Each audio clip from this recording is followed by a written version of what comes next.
Thank you, Mr. Chairman. Mr. Zients, thank you so much. We've almost hit the end here, only a couple more questioners. I really appreciate you being here today to explain this budget. I do have to say, when I visit my constituents in southern Indiana and I do town hall meetings, I frequently go through a budget presentation, a PowerPoint presentation. Where I start is where the money goes. And I think many Americans don't really appreciate how much money is spent on so-called mandatory expenditures, Medicare, Medicaid, Social Security being the largest of those expenditures. They account for approximately 70% of all expenditures. Now, under the President's budget, net Medicare spending increases, by my reading, about $135 billion over the next 10 years, correct? If you've done the math, you've done the math. Okay. President's budget, Medicaid spending, more than doubles over the next 10 years. President's budget, Social Security runs a permanent cash deficit over the next 10 years, accounting for about $1.1 trillion. Again, these are the largest programs of our federal government, the largest mandatory programs. Under the President's budget for 2013, 6.5% of total federal outlays will go to debt service. That increases more than doubling to about 15% in 2022. Under the President's budget, mandatory spending over the next 10 years will increase to almost 80% of total federal expenditures. So that leads to a pretty obvious question here, and I just want to dig fairly deeply on this. Why did the administration not address this entirely predictable situation where mandatory spending continues to tick upward at a rapid rate, driving our debt crisis? Well, I think that let's break it apart a little bit here. On Medicare, the Affordable Care Act actually saves over $100 billion in its first decade and $1 trillion in its second. In this budget, there's $360 billion of health care savings. And as we've talked about repeatedly today, we will continue to work together to figure out how we make care more effective and more efficient.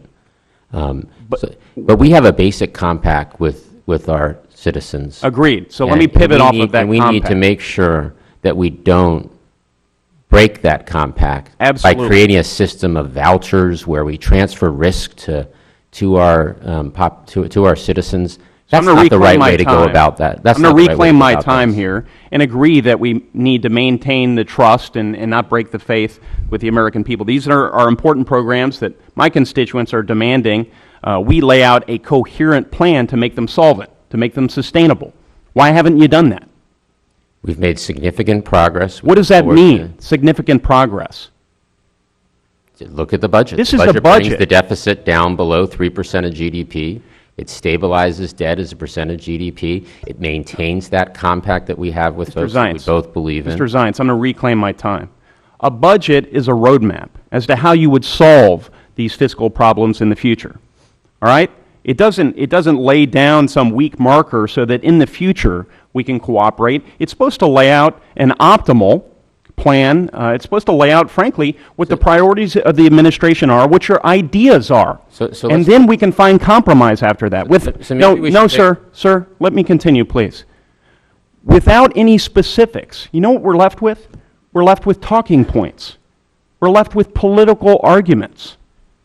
If we would lay out a scorable plan for each of these different programs, then we could find common ground, which is exactly what the American people want. I'll give you an opportunity to respond to that point. Well, I think that I've told you about the President's budget and why I think it's the right way to go. I would contrast it with the Republican budget, which creates vouchers and transfers risk to our citizens on health care in a responsible way. To show you in writing how it doesn't do that, and I'm happy to share with you later. Okay.